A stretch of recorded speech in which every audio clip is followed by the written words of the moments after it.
Hi, Charissa. Thanks for joining today. Hey, Paul, thanks for having me. Absolutely. So I'm excited. I was going to say is I actually haven't done many podcasts with people in Canada. So you're in Canada and you said Alberta? Yeah, up in Northern Alberta. Oh my gosh, that's got to be a beautiful part of the world. It really is. Even when it's minus 40 out, it's still beautiful, snowy, and like crisp. Oh, I love it. So let's jump right in. You're a mindset coach, lead by example. I actually really love your guys' messaging. You and your husband are both very dedicated to everything you do. And where I want to start was a little bit of a quote. And if I misdo it, but it's a quote by Bruce Lee that kind of came to mind when I was just before we jumped on here. And it was never talk negatively about yourself, even as a joke, because your body doesn't know the difference. And I think the mindset and the perception, because those things, even if it's some type of self-deprivating thing for the cost of a laugh or a joke or something, I believe those words or the resonant thoughts, perspectives can become reality. And given that into the mindset world and what you're doing as a coach, our self-belief is where I'm starting this conversation out with. Yeah, absolutely. I love that quote because it really does point out the fact that what you think about yourself has the most profound impact on your life. Think about it. Most of the time, people will have a narrative that they're saying to themselves that if somebody externally walked up to them and said the same thing, they'd probably get punched in the face. But then that's what we're actually choosing to say to ourselves, which means we're actually drawing that in from other people because we're creating that frequency in our body. So our thoughts create our vibrations. So when you sit there and talk negatively to yourself, then you're bringing that negativity into your world. So it's really important to understand the actual power of the mind and the mindset that you create. And really just recognizing that it's something that you have to be aware of. Are you following somebody else's creation of mindset that you got given through patterns? Or have you actually stopped, sat down, and thought, how do I want to go through my days? How do I want to feel? What do I want to think? What am I creating? And that's really connecting to the fact that you create your mindset. And then that is how you see the world from that point of view. Oh man, that was beautifully articulated. Thank you so much. That because you touched on a number of different things. If you didn't say the exact word, but I was picking up on intention, how we set that out to brought in the external. So somebody externally might say something. This also gets into the self-talk. We are rougher on ourselves than anybody else could be. But it was really interesting too, because the way you said that, I thought of really two things. But one was when it's also how it's received by who it's received as well too, how within ourselves. So if we have a state of mind and if we're a little bit hard on ourselves or we're not, or if we're confident and we live in it and we're okay with it and somebody does say externally, because this is a real thing too, we all co-create, we all have conversations. There's good situations, there's tough situations, work, family, everything else. But when people say something, if we're whole within and we're secure within, how is that received as well too? Was some of the stuff that I was thinking about there when you said that. And how strong and capable are we to process some of those things? And that's where if we're living with an intention and we're living within those, that kind of, I'll just call it like a little bit of a divinity within the states of being, either the emotional state, the mental state, the spiritual state. I believe that the receiving of that and the exchange is handled a little bit different or transmuted in that sense. Yeah, and there's two ways about that one. So it's if somebody pays you a compliment because they genuinely are like, man, you look fantastic. If you don't feel good in yourself, you'll shrug that off because it's not going to hit. Great point. So it's, yeah, okay, or you have to see that. Or in a partnership, it's your husband has to say you look nice. They don't, right? But if somebody doesn't feel self-worth, when they get compliments, they get awkward about it and they just like shovel past it. Or on the flip side, when somebody feels really confident and say you were to say something rude or mean to me, I'd be like, what's this guy's problem? Because I know in myself that I'm like, I haven't done anything mean. I haven't been rude. I was polite when I showed up. It's okay. Clearly you're having a bad day. Because the level of importance of the person, it's like people can only hurt us if we value their opinion more than we value ourselves. That's great. Yeah. If I have a really good self-respect for myself and somebody says something poor about me, I don't take it to heart because I know I'm strong in my feeling of myself. But somebody who is looking outwardly for validation from other people because they don't feel strong in their confidence or their self-respect or self-love, then that's really going to hurt their feelings because they need external things to feel good about themselves because they haven't realized it's an inward work that builds that and creates that. Yeah. Yeah. Absolutely. And two, with what you were saying as well, it's interesting because two different people could say the same thing to you. Yes. Some adult maybe you hold in high regard versus I'm just creating just two different opposites, a toddler or something like that. And they both say, you don't look good today. Or, I don't like the way your hair's done or something like that. And the toddler, you're not going to be really moved by, but if there's somebody you hold in high regard or I like what you said was you hold their opinion higher than your own, it's going to impact in that receiving of that. So that's and it ties in, and you did say it already, but that's self-worth. The self-worth is so important. And backstepping even where you started is a sense of being able to accept or take a compliment as well too, receive that in gratitude. And I think a lot of adults, we have problems with that. It took me a while if somebody said something nice about me or gave me a compliment, I was like, no, it's not a big deal. Instead of just saying, thank you for providing that, kind of maybe not those words, but really feeling it and accepting that compliment. Yeah. As adults, I believe that many of us have a hard time with that. And that does tie into self-worth and self-acceptance of our superpowers, of our abilities and everything else, and the recognition. Yeah, absolutely. It also ties into the giving and receiving because life is 100% about dualities. So when you have people who are givers, a lot of times they're really poor at receiving. Or you have people they receive and they don't think that they need to give. But in order to really understand and gain the feeling of it in your life, you have to be able to give and also graciously receive so that you get that back and forth so that the person who's giving that gift of their time, their compliment, it allows it to land properly. So even just as simple as, thank you very much. Even if you don't feel that way, you're at least completing that cycle of being a good receiver. And then you can work on, okay, why was that hard for me later?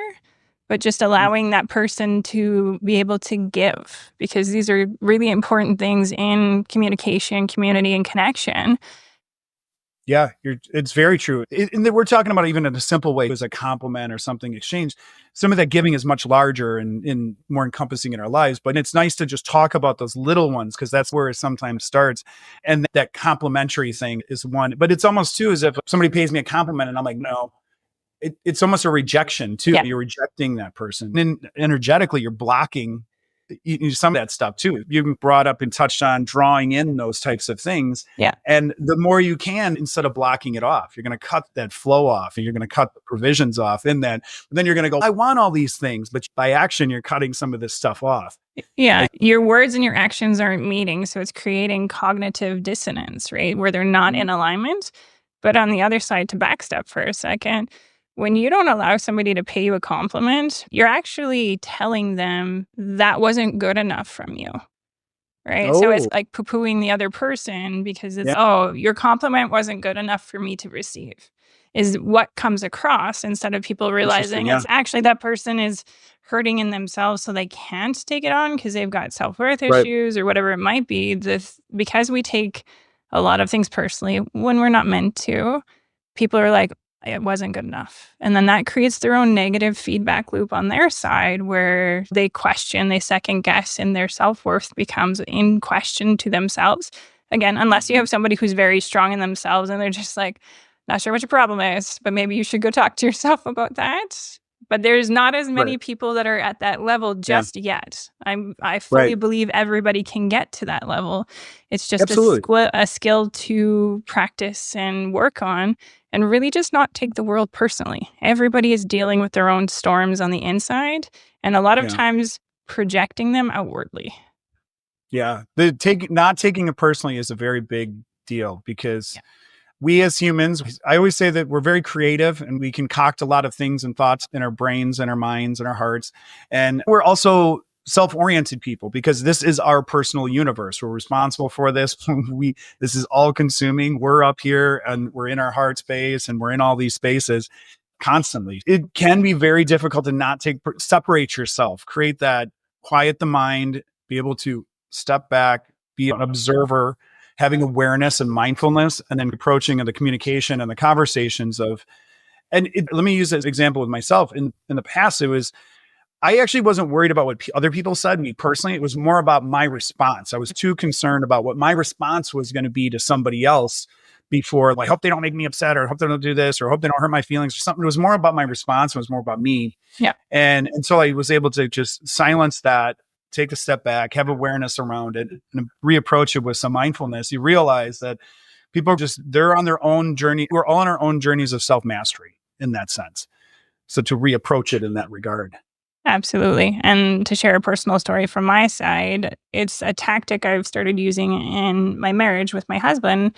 Is we used to be very reactionary, right? So it's like dealing with old stuff. But when I started working on my mindset, he would get reactionary about something, and I was able to think of it as a softball that was being thrown at me.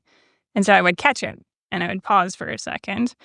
And I would think to myself, I'm like, did I do something to create this? Did I miss something? And I'm like, okay, I would get a sense of yes or no. And then I'd be like, did I do anything to cause this or create this? And he just looks at me and he's no. I'm like, cool. So I'd put it down and be like, I think maybe we need to take some space, or you need to think about that, and we can come back to it. But I didn't do anything. I don't deserve that. So you need to go do some work.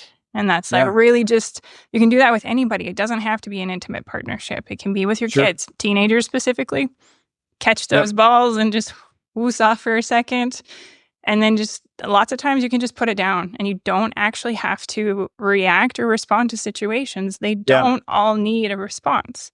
Sometimes a lack of response is the best response and creates that pause that doesn't allow things to like cycle out of control or become something that it really wasn't, because it was just a moment in time that was misunderstood. Absolutely. Yeah. Because sometimes too, there's preconceived expectations, and now we go back into some of those old roles or programs. And I really like the way you said that too, is just, if you do hold that space and then you recognize, am I a co-creator? And this is something that this person is just, they're working through something, they're upset, they're had a bad day, whatever version of that is for them. Are they just coming and I'm just the person that's standing here and taking this, or am I an active co-creator? And if I am an active co-creator, then there's put myself in their shoes and have a little bit of empathy and understand the exchange. Absolutely. Just creating that space for a constructive conversation to happen, because by taking that pause for yourself, even if the other person didn't want to pause, it forces them to pause. And if you don't give them more ammunition, then the whole situation can de-escalate and then be a lot more of a responsive thing instead of reactionary. Mm-hmm. Yeah. And so jumping a little bit, I was going to say is that I don't think any of us start there. We all have our backgrounds, and I don't know, maybe we all did, but sometimes I'll just take another personal thing is I feel like I came to this life plane to do it a little bit messy and learn some of the lessons, feeling like a little bit harder. Maybe that's a victim mentality, maybe not. But I think some of us do extend ourselves and explore and stick our necks out a little too far, or get our hands slapped in the universe or in the big picture.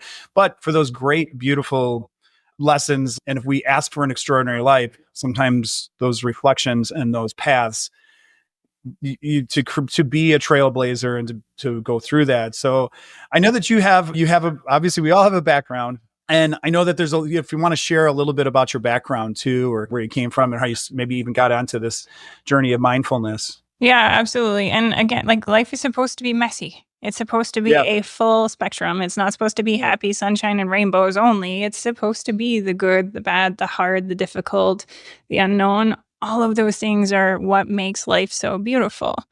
And for me, I grew up in a small town just outside of Grand Prairie in Northern Alberta.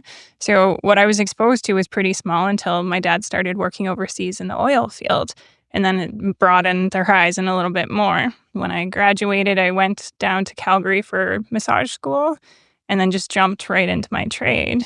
But it's in that time, I ended up by emotionally eating and putting on 60 pounds that I had to figure out how to get back into a healthy weight, from being a ballerina to being overweight. And I didn't grow up with healthy mechanisms for dealing with emotions or naming them or taming them. It was just something that really wasn't talked about. In my early adult years, I used food and alcohol to avoid feelings. I didn't necessarily know that's what I was doing until I moved overseas a couple different places, and the problems were still happening, even though I was like 1,800 kilometers away or halfway around the world.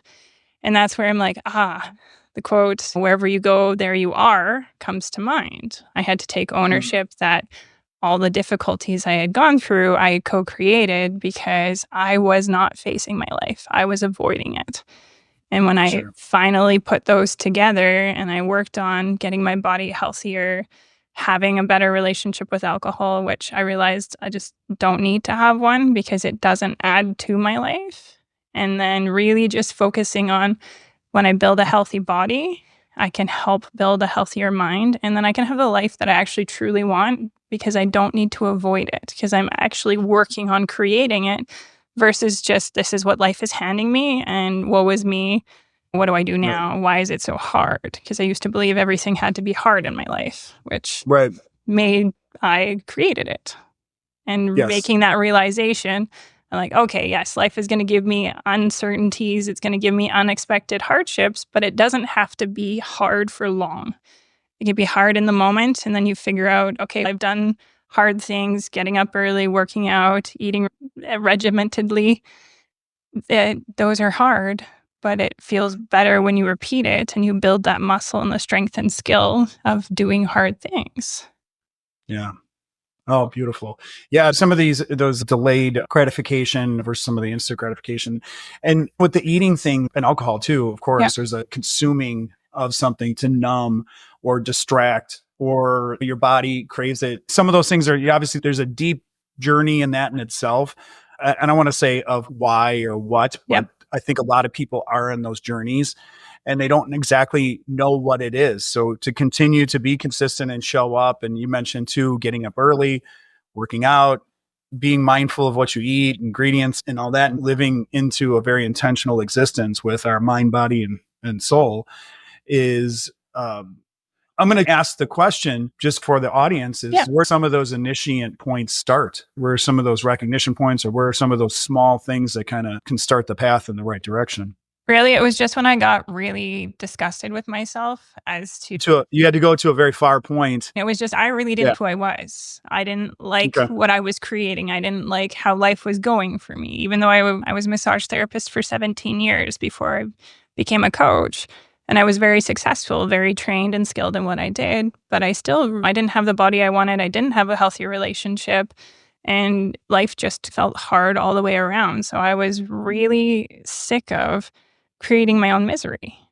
And then when I took the ownership and I sat down, I wrote for relationships, I'm like, I was a part of all of these. So I obviously have a part that I have to look at. What was I doing to create this? And when I realized I was being a people pleaser, I was looking externally for validation, and I was losing myself to make everything about this other person who never really poured back into me.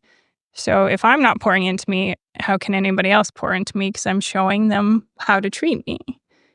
When I made all of those connections, that's when I started to gradually build something I was proud of, something that I loved, and a life I didn't want to avoid anymore. So I had to get sick of what I was creating and realize I was the creator. Because then I'm like, you have to accept it to change it.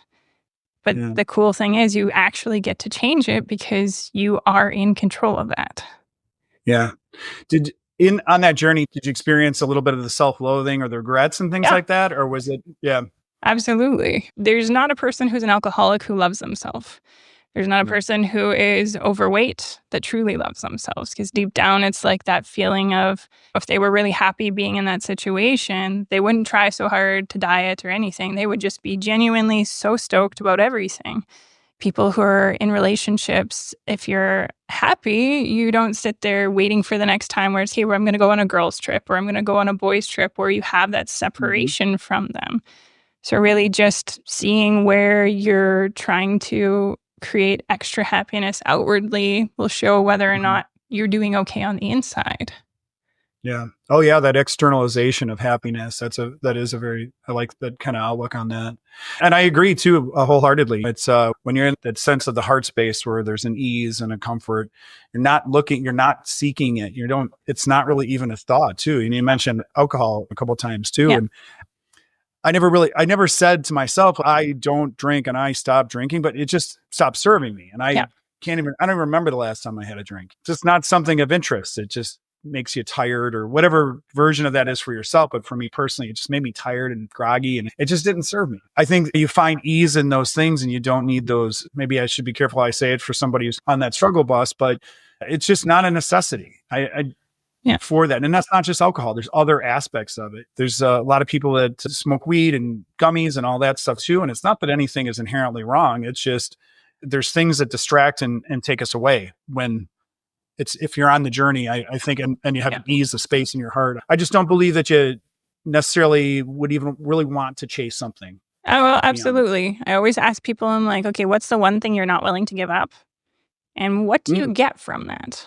Because it's like a lot of times they're like, I feel good or I feel better for a second. It's okay. You're using that to get dopamine.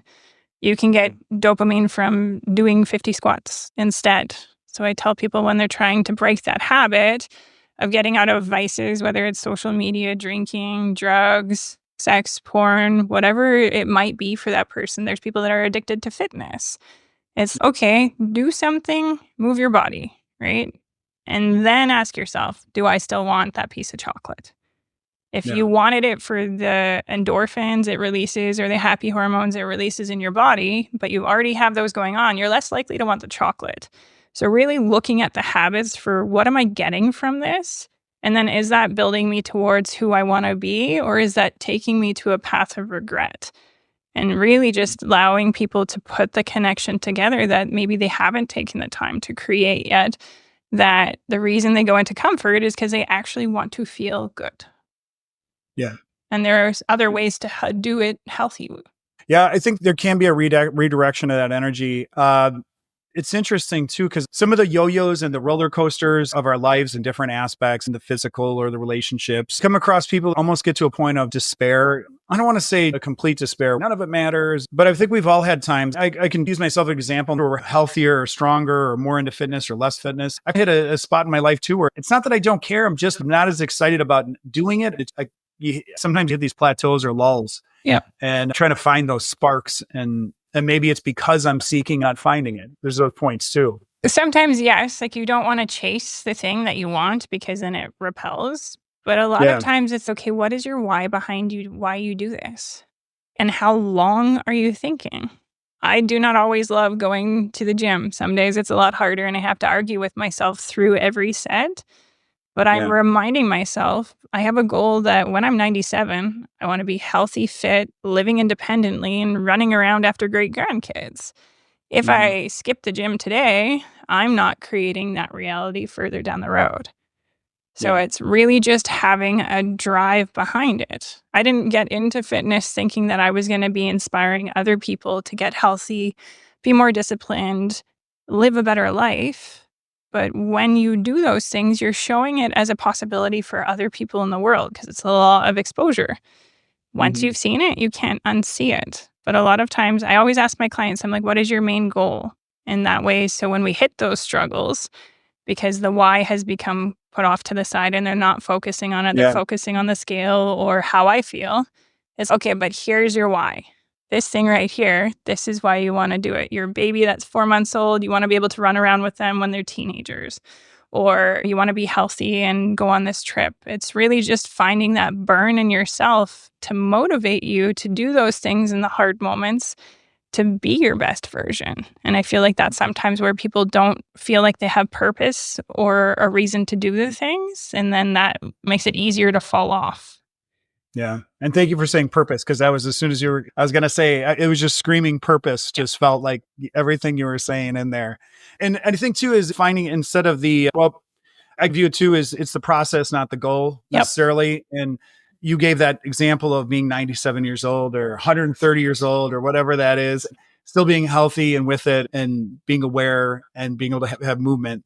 And that in itself is not necessarily, I like that because it's not necessarily a goal, it's an idea, and it's, you create actions to live in the process of it and live in with the daily of it. I think sometimes too is that we build things up, and I think maybe just to stem from what I said before, Yeah. because just to have those recognitions, sometimes it feels like just this huge mountain when it's really not the mountain of the molehill. Yeah. And you're like, I don't know, I got to go to the gym. I'm just making this up, but I got to go to the gym and I got to go work out for 2 hours every day, 7 days a week. I don't know. It's just so big. And you build these things up. And we do it with many different aspects of our lives, not just the fitness, but you build these things up so you don't necessarily create action. Then you do these things where you're in it. You're in a state of inaction.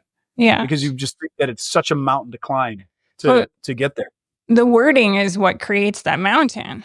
Mhm. That I have to do this versus I get to do this. I get to go to the gym. Get to do I it. get to eat healthy versus, I have to do this. One is an obligation and one is a gift. So really honoring the fact that what you're saying is creating how hard or how easy, quote unquote, things are going to be for you because of what you're choosing to say. It's even when it comes to parents and kids, there are challenging days, but if you can literally reframe it as, I get to be there to take them to the doctors when they're sick, or I get to be there to be the one that they yell at when they get home because they had a bad day at school and they know I'm a safe place, versus, I have to have this. There's such a shift in just one word that it creates something a lot more palatable for the person because it's, okay, I get to do this thing and it's going to take me here. And yes, it does not maybe feel like something I want to do right now, but I have such a privilege to be able to get to do it. And it's really just having a longer view on your life of what do you actually want to create later on. And then when you know that longer view, you reverse engineer it to today. What needs to be true today in order to create that 25-year view? And that allows little things to just stay like a little pearl instead of a mountain, because in 25 years from now, having to take a sick kid to the doctor won't matter. Right? So it's just really how you're framing things to whether or not you're building your own mountain or you're just stepping over a molehill. I love it. That's a gift. It's a gift. I get to do it, honor it. It's sacred. This is mine, and I'm truly living a life that I want to. And it's not about comparison either. And I say this lightly. It's just, we're living somebody else's potentiality or potential's dream life. And we have to have recognition of all the great things that we have achieved. And it does get into those gratitude. And I know that sometimes that sounds a little cliche, but it really, truly is a deep level of gratitude. I can't speak highly enough about saying the get instead of I have to. There's just that little cartoonish way of thinking of building things up in our minds, because I think we do these things. We're beautifully creative creatures, and we can show up in situations that are in the same situation, happy and upset and all these different aspects and attributes and many different levels, because we're that we have that. When we are in a state of gratitude, there is a sense of presence and ease and calmness. That's when we do show up in things a little bit more, definitely more centered and holistic in that heart space. And going on to just tagging on, because you are in the fitness and nutrition world. So I do talk about this because there is a real physicality connection point to what we're talking about in a real tangible way. Do you, working with people too, do you see, I'll ask you the question, but you don't have to answer exactly, but do you get an intuitive sense that a lot of it is emotional or mental, or is it really just a mix of both when people have these inhibitors or they're just not sure where to start? Is it in the heart? Is it in the mind? Is it in a lot of times it's both, because a lot of things show up first emotionally, right? Because it's like a lot of people are just stuck in patterns that they are either aware of and don't know how to change, or they're so unaware that they're in a pattern that's blocking them. And a lot of times people, when they transform, we start with your physical body because every person benefits from being healthier. But when you start building your body, it's not something people can take away from you, because it takes that respect, that discipline, and that hard work. You could lose your job, you could lose your house, you could lose your family. Like, all of those external things can be lost, but you don't lose discipline, you don't lose self-respect when you're building those things. And it's once you start feeling better and you feel confident because you're hitting the habits, you're hitting your reps in the gym, and you're seeing a shift, then emotionally that changes too, because then that feeling of like really empowered, really strong, and seeing possibility where they couldn't see possibility anymore. That's a good point. The possibility and potential. Yeah, Because two is that people can defend it too. If the programs are running, they'll defend it to the death, and it takes time to, maybe the word's not merge, but erode some of those belief patterns to understanding that there's potential and possibility within that.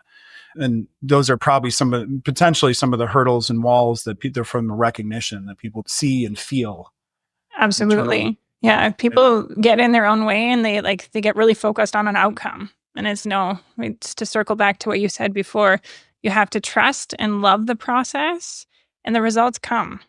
The only way Yeah. results don't come is if you don't show up and you don't do the work. But if you show up every day and you're just like, I'm going to give it all, I'm going to show up with curiosity. What more can I do today? I always tell people Yeah. 1% better. It's like this Yeah. much. So do one more rep or go until you fail that little bit harder. And that's where people really expand themselves because they're like, oh, I didn't know I could do that. And then their Yeah. goals get bigger Sure. because their mind is not, okay, I didn't focus. When people focus on the scale, they get stuck and they get in their own way. Sure. It I'm sure. literally just stalls their process. Because even at a physiology level, that can bounce and things like that too. Even when Yeah. you're on the path, that can really mess with your head. Exactly. Yeah. And it's also just being outcome based. So it's like Yeah. when you don't get your way in life, that's when you grow. It's also when Yeah. you get what you needed. Because if we're always getting what we want and always getting comfort, we do not grow as people. We need pressure. We need to build skills. So when you don't get what you want, how you show up tells you where you're not free. So if you get grumpy as, I haven't lost 4 pounds that I said I was going to do, and that narrative comes in versus, okay, I know I did my program exactly. I know I showed up with everything that I had. I left it all on the table from working out. This is what my result is this week. Okay, push harder next week. And it doesn't deter them because it's okay. I know I did everything I could. I know I did everything I needed to. And then just keep going. But if you get mad at that number, then it's just like you love the outcome more than the process. And then it doesn't change life. It's another thing to quit on because it didn't go the way you wanted to. That's absolutely a great point too. Yeah. And if it is some type of like outcome based where it's 10 pounds or something, and when you achieve them, there's a release, like I achieved it, I'm gone, I'm done. Yeah. It's not the process to continue on. No. And you said there was a word too that I absolutely love. You said curiosity, if I remember correctly. Yep. But having that sense of curiosity, almost like childlike curiosity or the sense of adventure, exploration, that's the stuff that makes things fun. And honestly, this life is supposed to be fun. We are supposed to be curious. We are supposed to be adventurous and play with some of these aspects. And that does vary it up. It changes it up. I don't know if, I think when we become too serious about it, it becomes rigid and it becomes an obligation. And that's when we start to say, I have to instead of I get to. Yes. And if I get to go play, I'm enjoying it. And if I have to go to work and at the gym and I have to do, it becomes very daunting and heavy weight into it. But the curiosity and the adventure and the playfulness, I think embodying those can be a real strong catalyst or aspect of it. Absolutely. And it will challenge how you think too, because if you were the person that could achieve all of your goals in this exact moment, your goals would already be achieved. So if they haven't been achieved yet, it means there's room for you to grow. And you're always trying to discover parts of yourself to keep going, because it's not just like the end of a program that is the destination. We are meant to grow through our whole entire life. The final destination is when you kick it and you're in the grave. So until that point, there's something to learn every day. And a lot of times, because we don't push ourselves that hard, even people who do push themselves hard, there's still that more that can be had for every person. And when you wake up in the morning, you're brand new. Yesterday's win don't count for today, because you could eat a salad yesterday and then you'd be healthy today.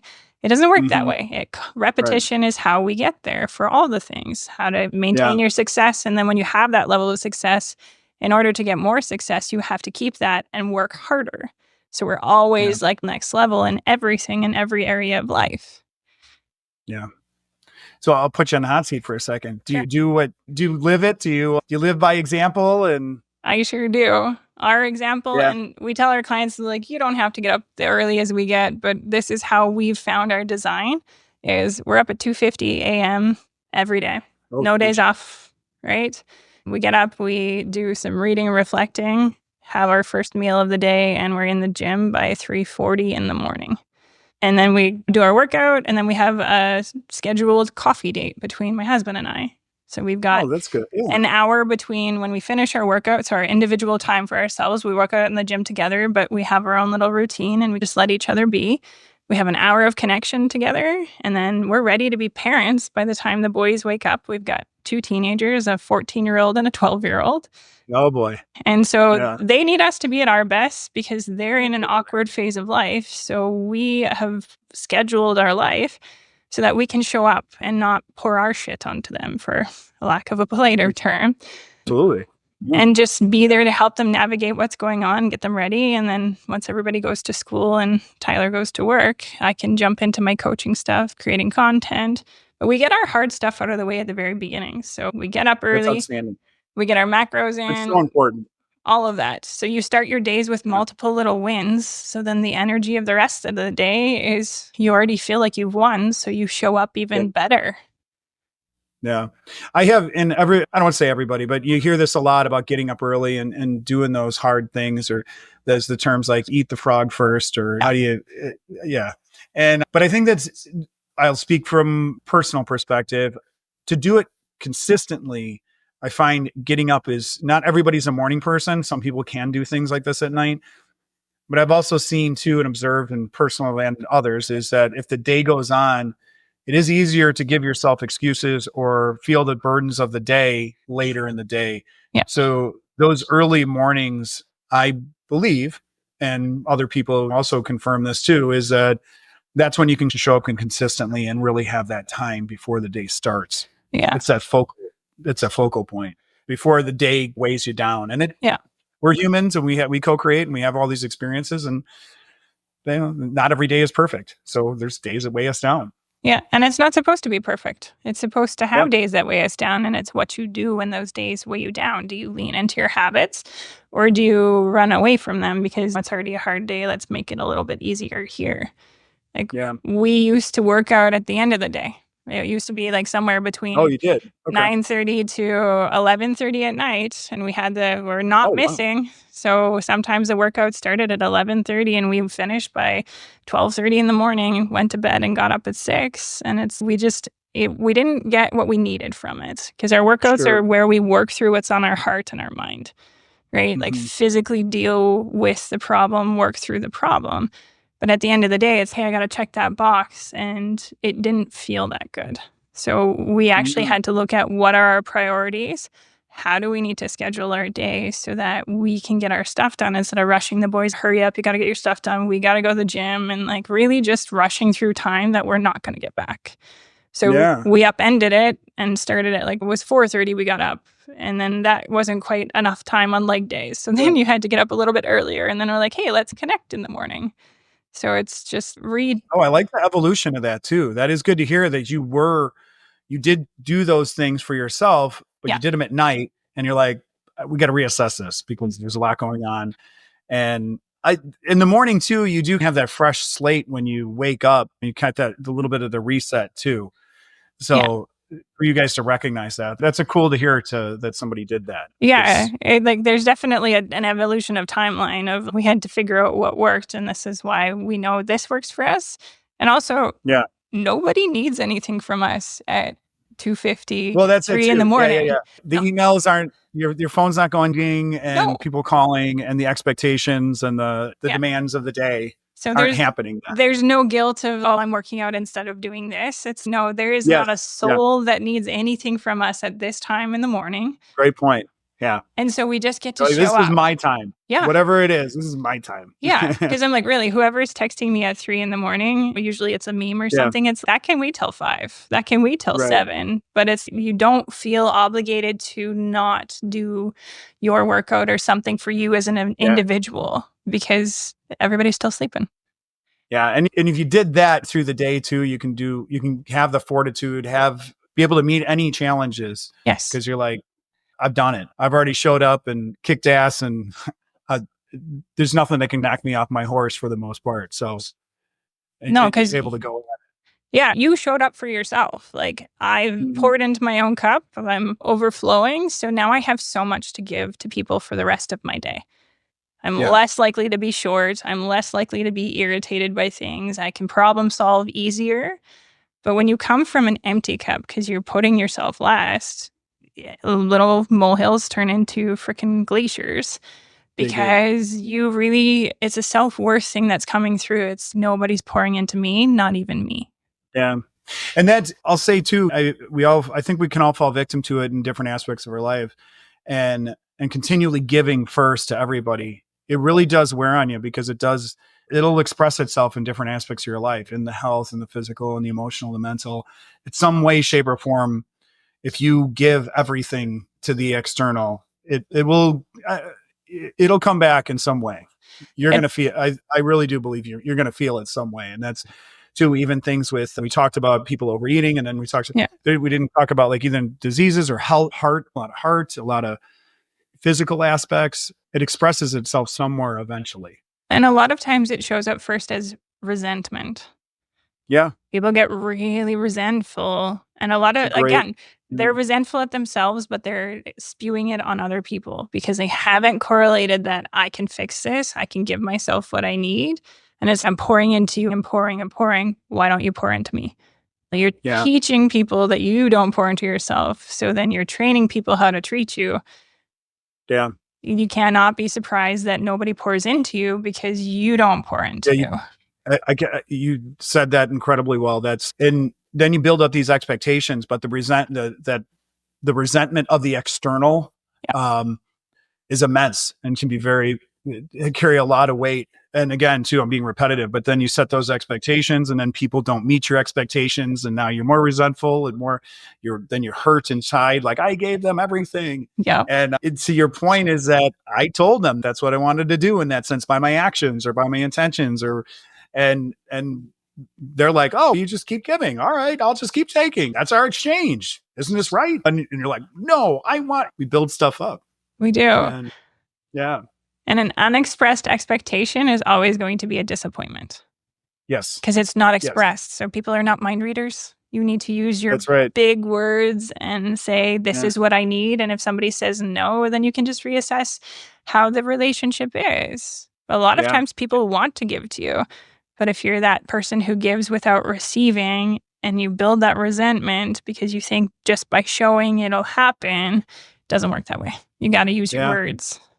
And that's beautiful because that's exactly where we even started this conversation too, with right into that with the expectations. Yeah. And how the resentment. So and then creating the awareness and coming back into those communication points. And that's what I was going to say too, is when we were talking about with your husband and receiving the softball, those are those beautiful points. And you can tell if you have expectations built around this or build resentments personally, those are those times. So take those little moments. I think that's a great lesson. Absolutely. So thank you so much for joining. And how can people find you and your husband and what you guys do? Paul, it's been an absolute pleasure to share this time with you. We are on all social media platforms, but we are the most active on Instagram. I also have a gift for your listeners. If you DM us, Paul, and give us a follow, we have a free habit tracker that we give to you as a gift. So you can start creating your own different habits if you want to make that change for yourself.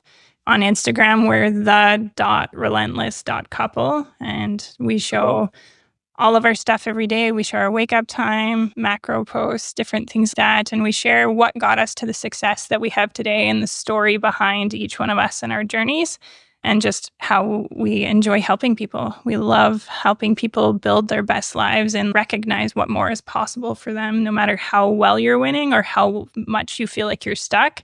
There's always a level to be able to get to. So it's our privilege to work with people to do that. Incredible. We'll also tag and collaborate with you for the shorts on Instagram. So amazing. I'd love for people to seek you guys out. So thanks for joining. A pleasure. Thanks so much for your time today.